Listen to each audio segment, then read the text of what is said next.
بسم الله الرحمن الرحيم الحمد لله رب العالمين وصلى الله على سيدنا محمد النبي الأمين وعلى آله وصحبه والتابعين وبعد أيها الملأ الكريم السلام عليكم ورحمة الله وبركاته.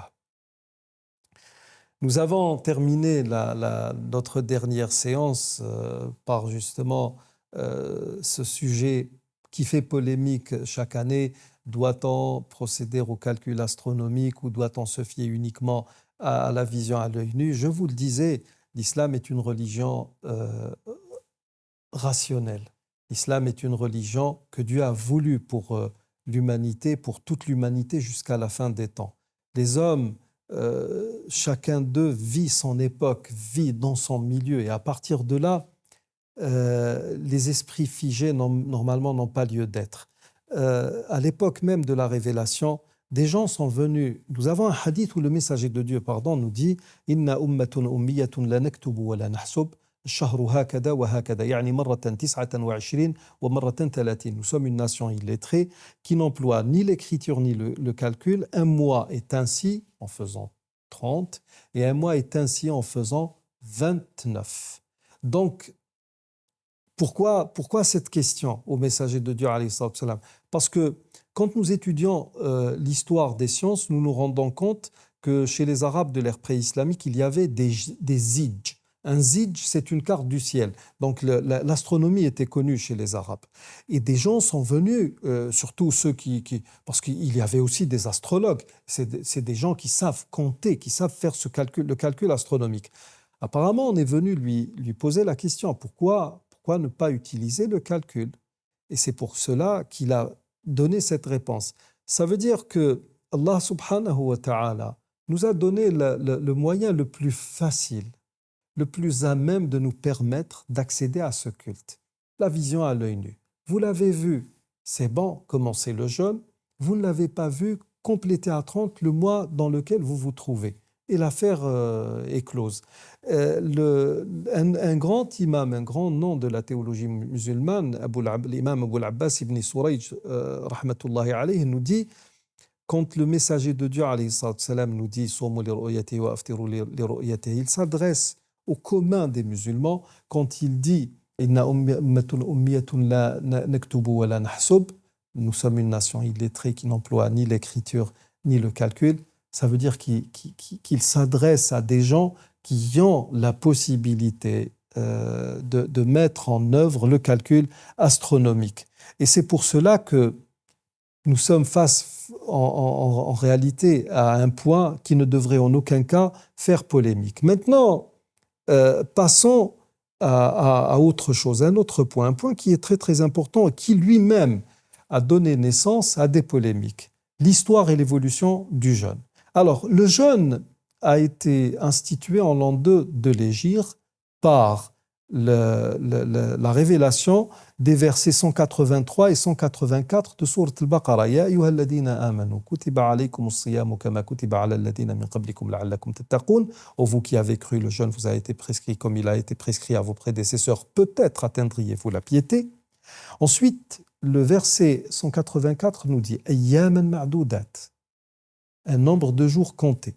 فَمَنْ كَانَ مِنْكُمْ مَرِيضًا أَوْ عَلَى سَفَرٍ فَعِدَّةٌ مِنْ أَيَّامٍ أُخَرٍ. Celui d'entre vous qui est malade ou en voyage, donc un autre nombre de jours, c'est-à-dire vous avez raté un certain nombre de jours, vous allez les récupérer après Ramadan. وَعَلَى الَّذِينَ يُطِيقُونَهُ فِدْيَةٌ طَعَامُ مِسْكِينٍ. Ou bien, في رواية ورش طعام مساكين. Et pour ceux d'entre vous qui ne jeûneraient qu'avec peine, il y a, pour ceux qui ne pourraient le supporter qu'avec grande difficulté, il y a une compensation, fidyatun. Cette fidya consiste à nourrir un pauvre. Et si quelqu'un fait de son propre gré,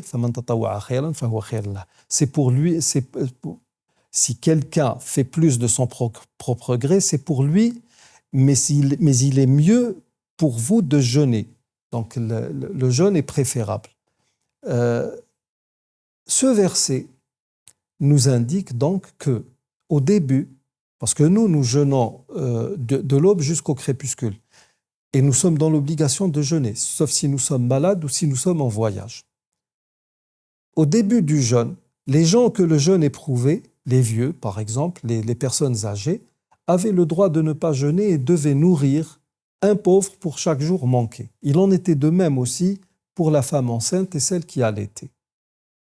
Ensuite, nous avons le verset 185 qui vient et qui dit شهر رمضان الذي أنزل فيه القرآن هدى للناس وبينات من الهدى والفرقان فمن شهد منكم الشهر فليصمه ومن كان مريضا أو على سفر فعدة من أيام أخر فمن شهد منكم الشهر فليصمه. Ce n'est plus وعلى الذين يطيقونه, ceux d'entre vous qui ne pourraient jeûner qu'avec difficulté, nous avons une compensation. Là, non, c'est quiconque d'entre vous est présent ou lorsque le mois est annoncé qu'il le jeûne, sauf s'il y a une maladie avérée ou s'il en est en voyage.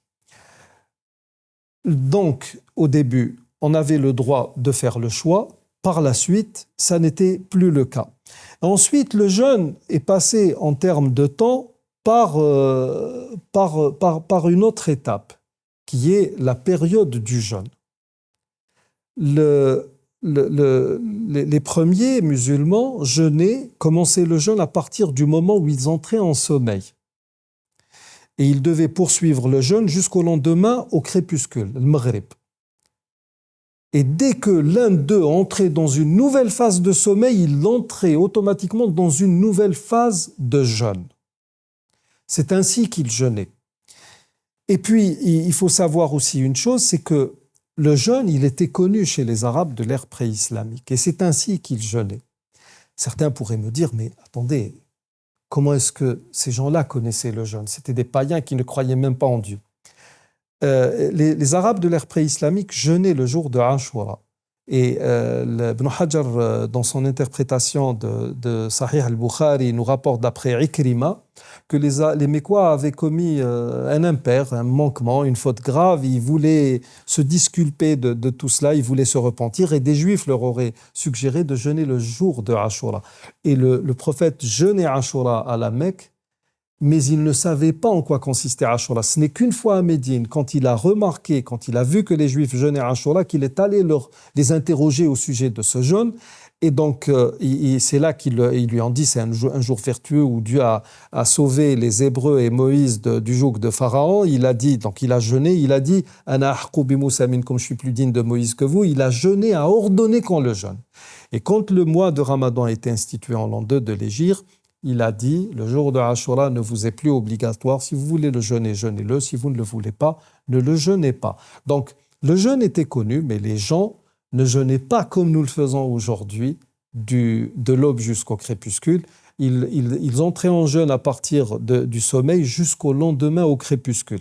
Et ils entraient dans une nouvelle phase de jeûne quand ils entraient dans une nouvelle phase de sommeil. Donc, voici donc pour la durée, nous arrivons faute de temps au terme de cette émission d'aujourd'hui. Nous poursuivrons lors de notre prochain rendez-vous. D'ici là, je vous dis astawdi'ukumullah alladhi la tadi'u wadai'uhu. Assalamu alaykum wa rahmatullahi wa barakatuh.